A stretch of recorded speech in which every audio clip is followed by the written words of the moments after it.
Good morning, it's Coach Ricky Burke. Oftentimes I get asked what we do in Mobility Sundays. Today I'm going to break down the difference between doing myofascial release with a traditional foam roller and a lacrosse ball. Typically, depending on the area that you're trying to break down, whether it's like scapula, pecs, calves, anything really, it's really just about density and surface area. That's usually why a lot of higher level athletes or experienced weightlifters usually gravitate a little more towards a lacrosse ball because it mimics more of like that elbow or the hand feel, like a deep tissue massage, and it's just a little more specific and targeted. So usually what a lot of people do when they foam roll their back is they kind of just get really apprehensive and they hug themselves.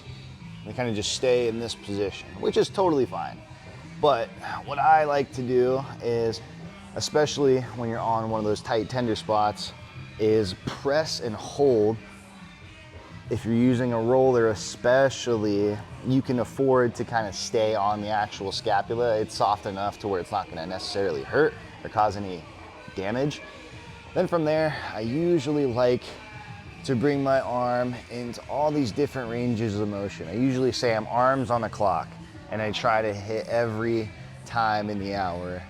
So I'm basically just kind of moving my arm around. Every time I move my arm around, the scapula like rotates forward or depresses, upward rotation, retraction.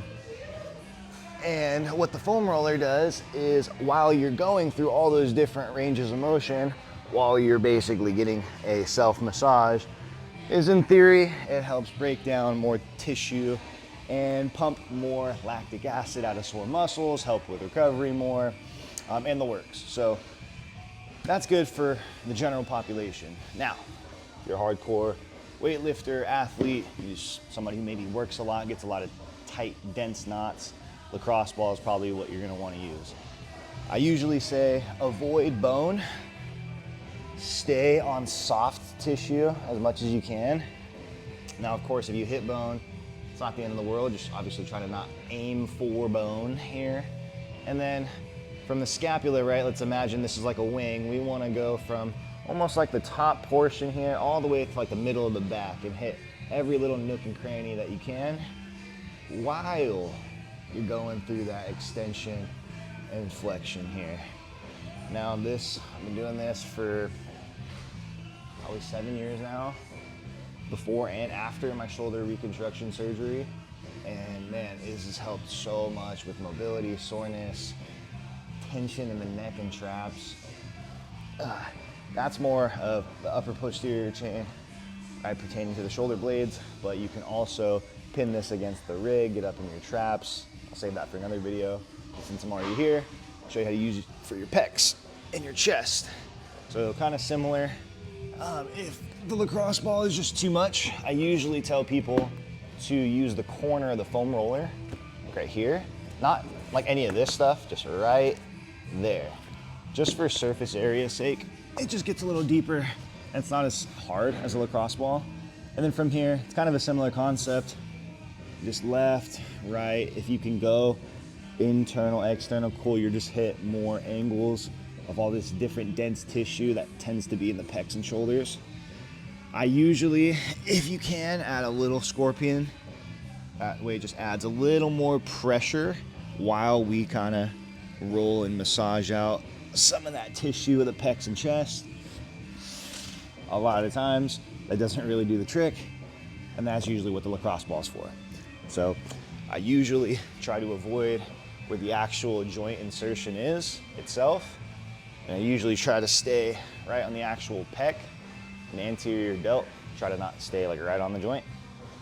And then same thing, I try to hit as many different ranges of motion as I can. Now granted, I've been doing this a little bit. Now granted, it doesn't feel super comfortable, but especially at first, it's gonna feel really uncomfortable. So brace yourself, breathe. It's very normal to sweat when you do myofascial release, especially on yourself.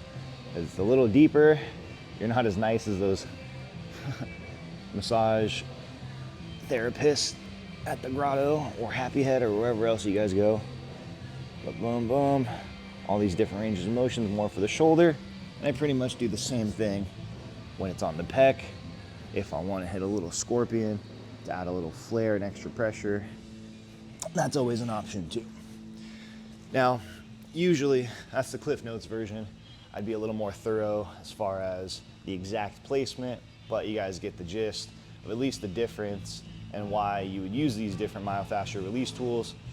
Also, this is just one facet of the mobility aspect, right? That's why massage therapists exist, that's why stretch labs exist, that's why gyms exist, and that's why physical therapists exist, right? You have to hit kind of every spectrum when it comes to mobility, stability, strength. And this is really step one as far as creating mobility for yourself to build a foundation to get stronger off of. So that's at least the gist of this video as far as myofascial release, but definitely try to add and build on to that.